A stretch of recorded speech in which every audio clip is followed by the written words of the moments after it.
A'udzubillahi minasyaitonirrajim. Bismillahirrahmanirrahim. Assalamualaikum warahmatullahi wabarakatuh. Innal hamdalillah nahmaduhu wa nasta'inu wa nastaghfiruh wa na'udzu billahi minasyururi anfusina wa min sayyiati a'malina. May yahdihillahu fala mudhillalah wa may yudlil fala hadiyalah. Asyhadu an la ilaha illallah wahdahu la syarikalah wa asyhadu anna Muhammadan abduhu wa rasuluh. Allahumma sholli wa sallim ala Muhammad wa ala alihi wa sahbihi ajmain. Amma ba'du.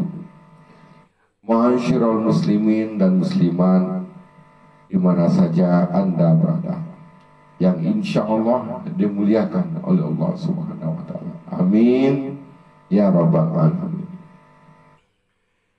Di dalam kesempatan yang berbahagia ini, kita akan mengkaji ada beberapa hikmah, kelebihan, keutamaan, keuntungan, kebahagiaan bagi orang yang selalu berinfak, sedekah, dan memberikan haknya kepada orang lain. Yang pertama, mari kita lihat suratnya 3 ayatnya 195, yang mana di sini diterangkan oleh Allah Subhanahu wa Ta'ala, Allah telah memberikan ilmunya kepada kita semuanya. Kalau kita mau mengambilnya, bahwa di sini adalah salah satu syarat orang yang mau berangkat haji pun dia harus mengeluarkan infaknya. Dan juga bukan itu saja, dengan orang yang mengeluarkan infak akan menyelamatkan dari bahaya. Mari kita lihat suratnya 3 ayatnya 195.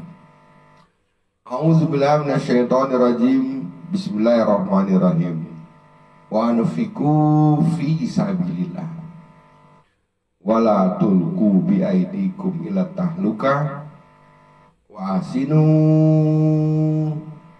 innallaha yuhibbul muhsinin. Allah telah berfirman 14 abad yang lalu, ilmunya ada di dalam Al-Quran, bahwa kata Allah, keluarkanlah infakmu di jalan Allah.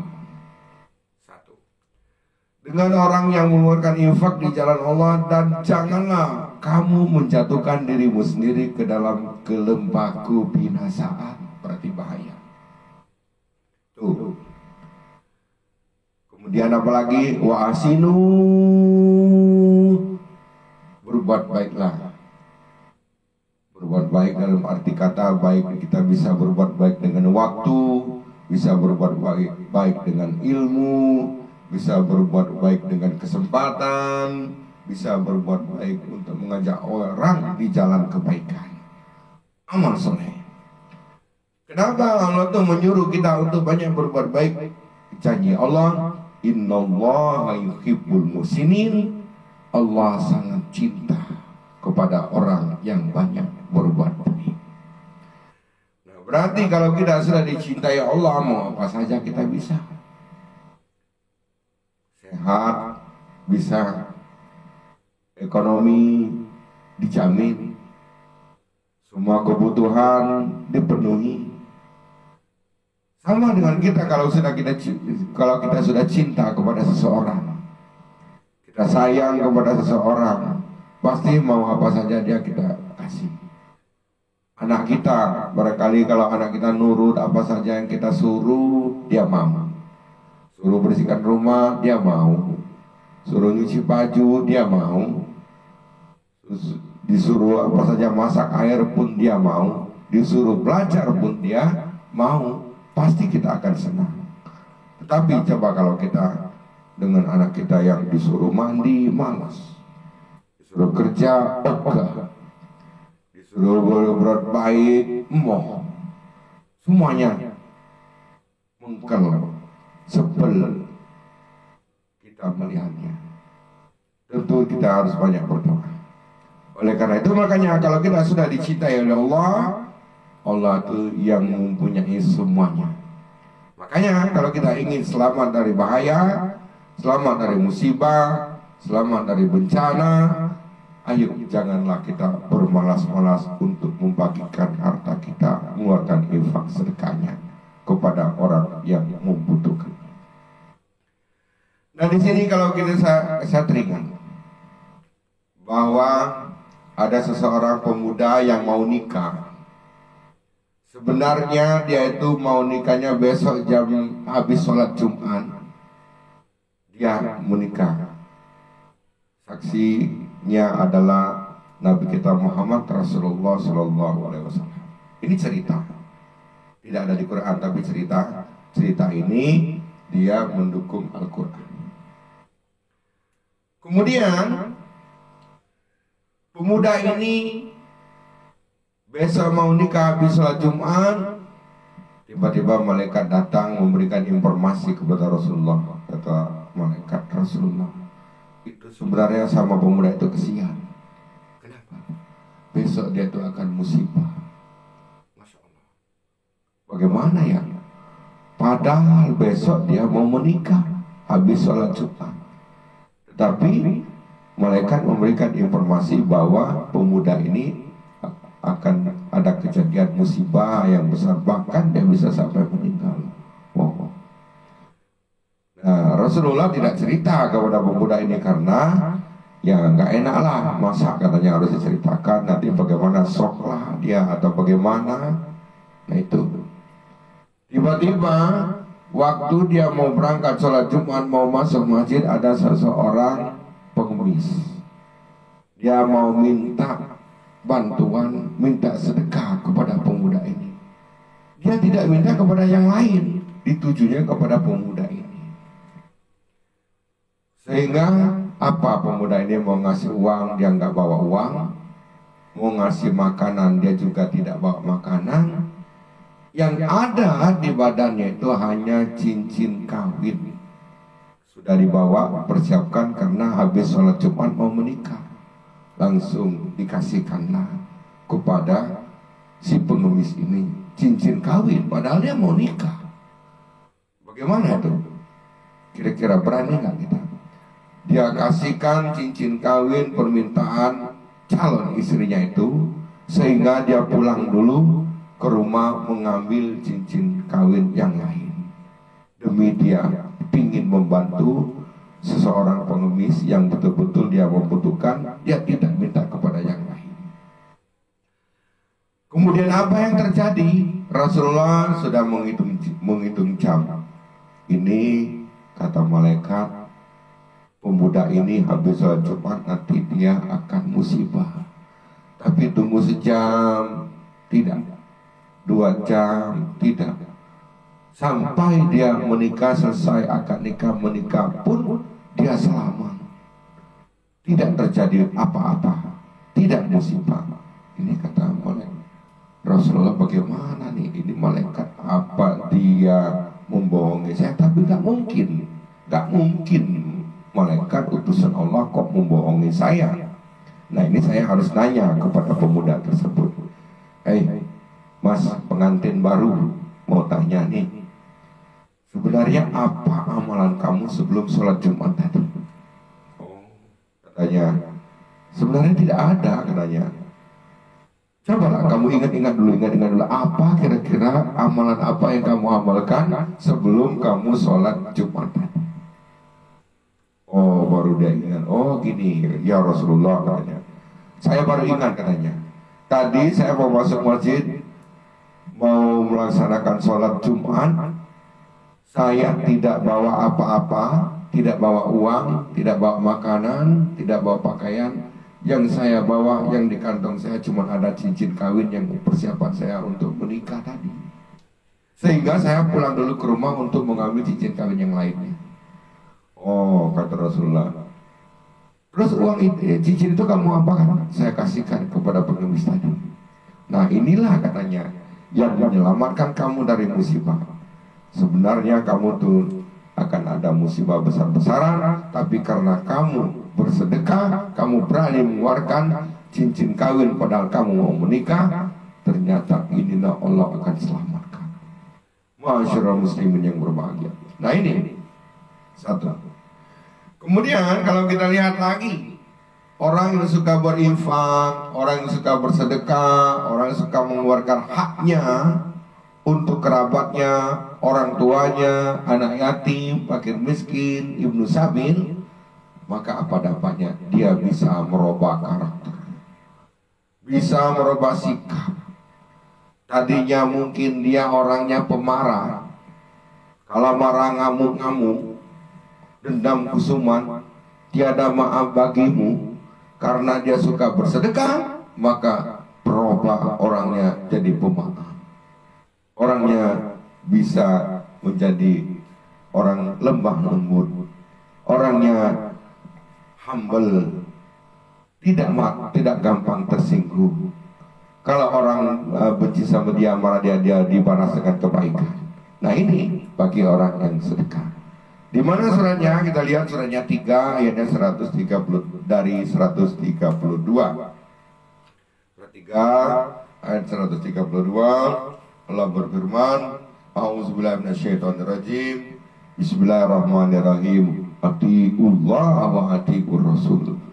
Taatlah Allah, ikutilah Allah, dan taatilah Rasul kita Muhammad Rasulullah Sallallahu Alaihi Wasallam. Nah kalau kita ikut Allah, ikut Rasul, maka kata Allah, kalau kita ingin diberikan oleh Allah ampunan, disuruh oleh Allah untuk banyak beristighfar. Karena dengan kita banyak istighfar, kita memohon ampun kepada Allah dengan surga yang seluasnya seluas langit dan bumi. Ayat 133-nya, A'udzubillahi minasyaitonirrajim.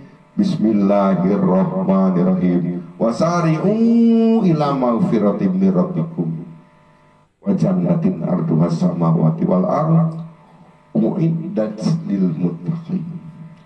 Segeralah kamu memohon ampun kepada Allah dengan surga yang seluasnya seluas langit dan bumi. Ini kata Allah. Berarti kita itu untuk meminta ampun kepada Allah nggak usah menunda-nunda.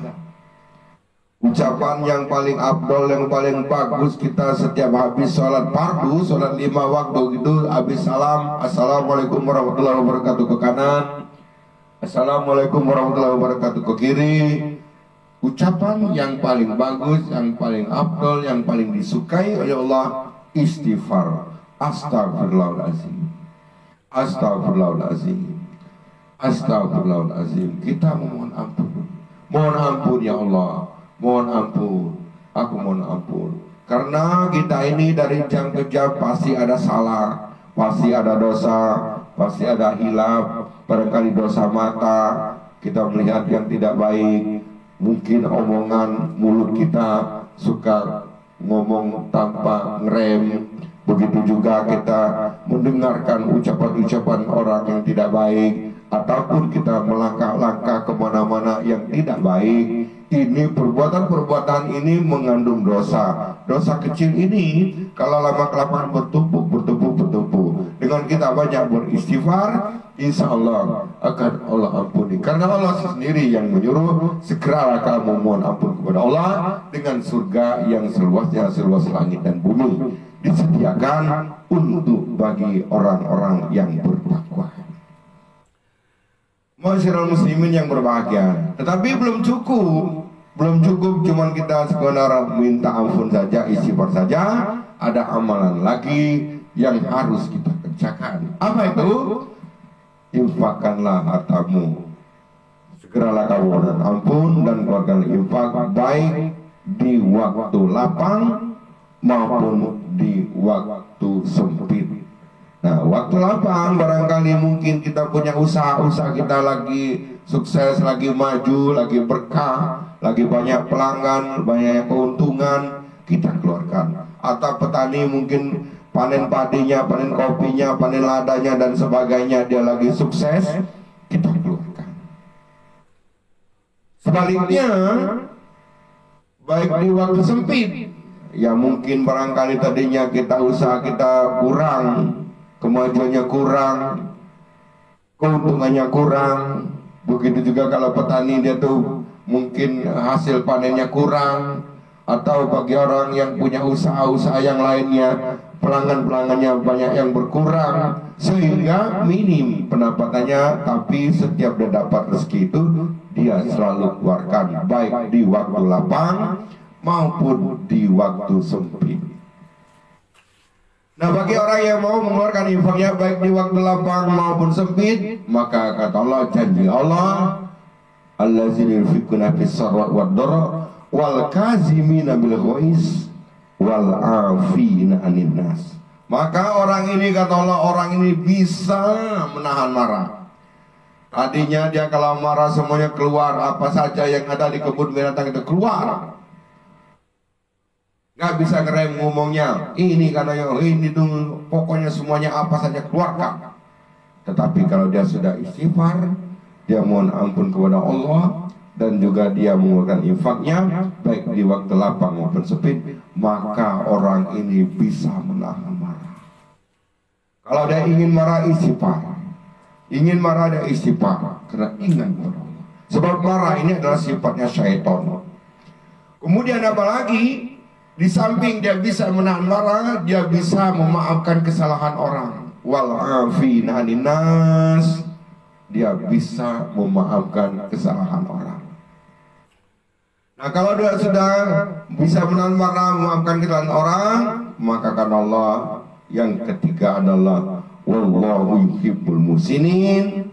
Allah sangat cinta kepada orang yang banyak berbuat baik. Masyarul muslimin yang berbahagia, ada 2 kali ini Allah itu cinta kepada orang yang banyak berbuat baik.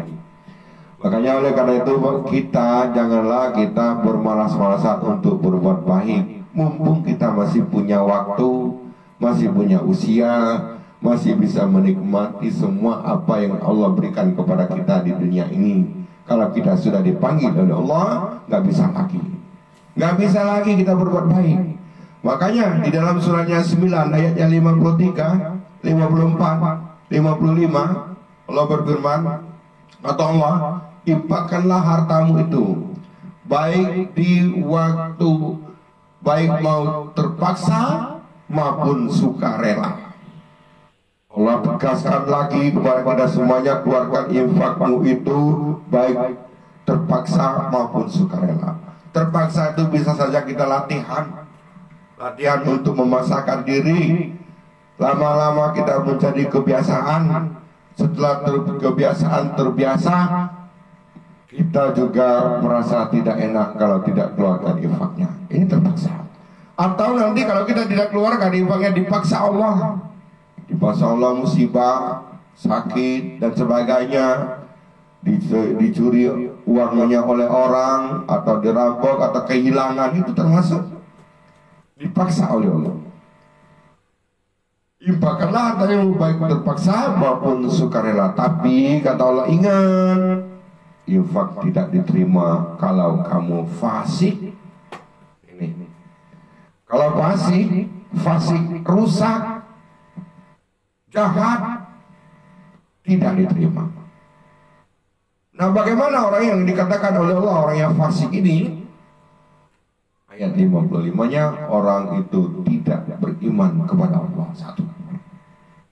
Dia tidak beriman kepada Allah, tidak beriman kepada Rasul. 2, tidak sholat, enggak sholat, sedekah tapi enggak sholat. 3, dia berinfak, mengeluarkan infaknya merasa enggan, merasa tidak enak. Merasa tidak enak karena aduh ini teman saya, atau ini mungkin klien saya, atau ini sahabat saya, atau ini bagaimana kalau saya tidak keluarkan infak, daripada mendingan saya keluarkan. Nah, ini tiga ini tidak. Pertama, dia itu tidak percaya kepada Allah dan Rasul. Yang kedua, dia tidak sholat. Yang ketiga, dia mengeluarkan itu karena merasa enggan, tidak enak. Berarti terpaksa. Maka kata Allah, Jangan kamu tergiur, jangan kamu silau dengan harta kekayaannya, dengan anaknya yang ganteng-ganteng, yang cantik-cantik, kelihatannya mewah-mewah. Nggak usah kamu tergiur. Kenapa? Allah ingin menyiksa dia. Sampai kapan disiksa? Sampai dia mati. Disiksa oleh apa? Disiksa oleh Allah lewat hartanya. Disiksa Allah lewat anaknya sampai dia mati dalam keadaan kafir. Na'udzubillah min zalik. Masyarakat muslimin yang berbahagia, Allah itu sangat sayang sekali kepada kita. Sehingga beberapa ayat, banyak sekali sebenarnya cerita-cerita hikmah orang yang berinfak. Satu lagi kalau orang yang suka mengeluarkan infaknya itu, dia akan dibalas oleh Allah 700 kali lipat. Di mana ayatnya? Kita lihat surat Al-Baqarah surat 2 ayatnya 261. Allah berfirman, A'udzubillahi minasyaitonirrajim. Bismillahirrahmanirrahim. Matsalul ladzina yunfikuna amwalahum fi sabilillah. Perumpamaan orang yang menginfakkan hartanya di jalan Allah. Jadi kalau orang yang mengeluarkan infaknya di jalan Allah seperti sebutir benih menanam tumbuh 7 bulir. Pada tiap-tiap bulir 100 biji. Bahkan kata Allah, wallahu yudha'ifu liman yasha. Allah akan melipat gandakan ganjarannya. Wallahu wasi'un alim. Sesungguhnya ilmu Allah itu sangat luas.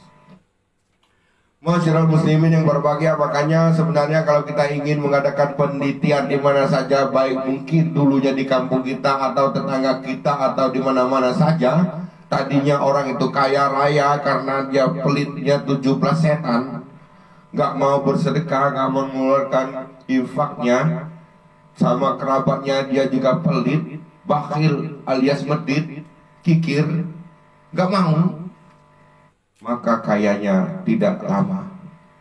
Dulunya dia kaya, tapi anak keturunannya tidak bisa menikmati kekayaannya sampai marah. Tetapi kalau kita lihat bagi orang yang tadinya biasa-biasa saja, kalau dia itu mau bersedekah, mau mengeluarkan infaknya, mau membantu orang yang sedang membutuhkan, nanti insya Allah dia akan semakin maju, semakin maju, semakin maju. Sebab ini janji Allah. Allah nggak mungkin membohongi kita. Masa Allah ingin membohongi kita? Dijanjikan oleh Allah dalam suratnya 2 ayat 261 tadi. Bagi orang yang mau mengeluarkan infaknya dibalas 700 kali lipat. Masyarakat muslimin yang berbahagia, bukan itu saja.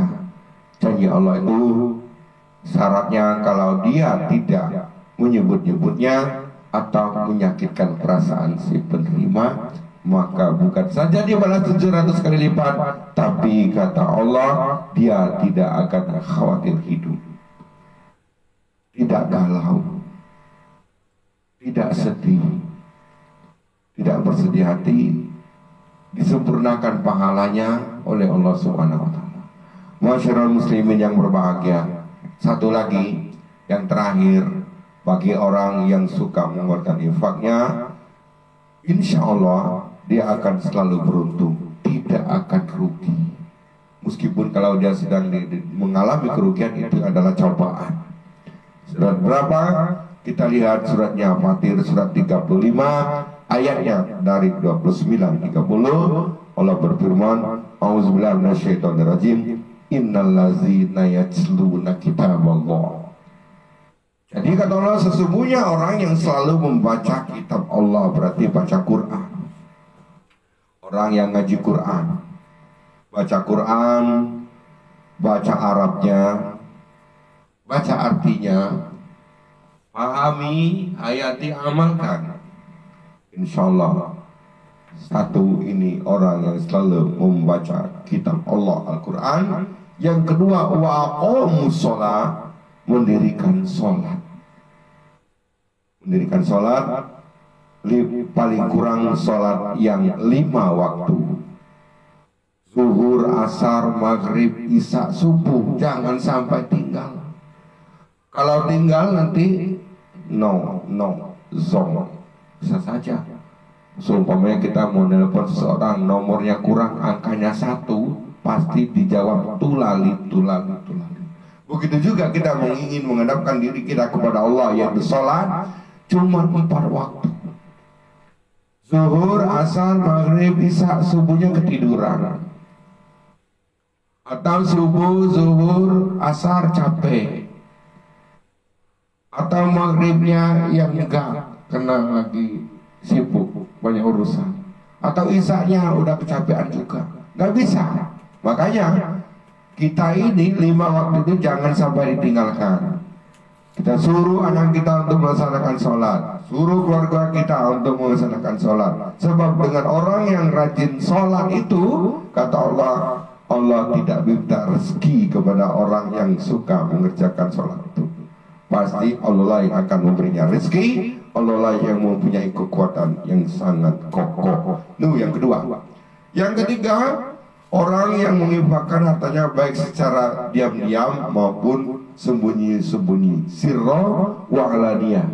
Maka janji Allah, yarju dan dicarotan lan tabur, Allah akan berikan kebahagiaan, keuntungan, dan tidak akan rugi. Nah, mudah-mudahan dengan pengajian yang singkat ini, insya Allah disambung lagi di lain waktu, kita dapat mengamalkannya, dapat memahaminya, dapat juga menyampaikannya kepada saudara kita yang lain.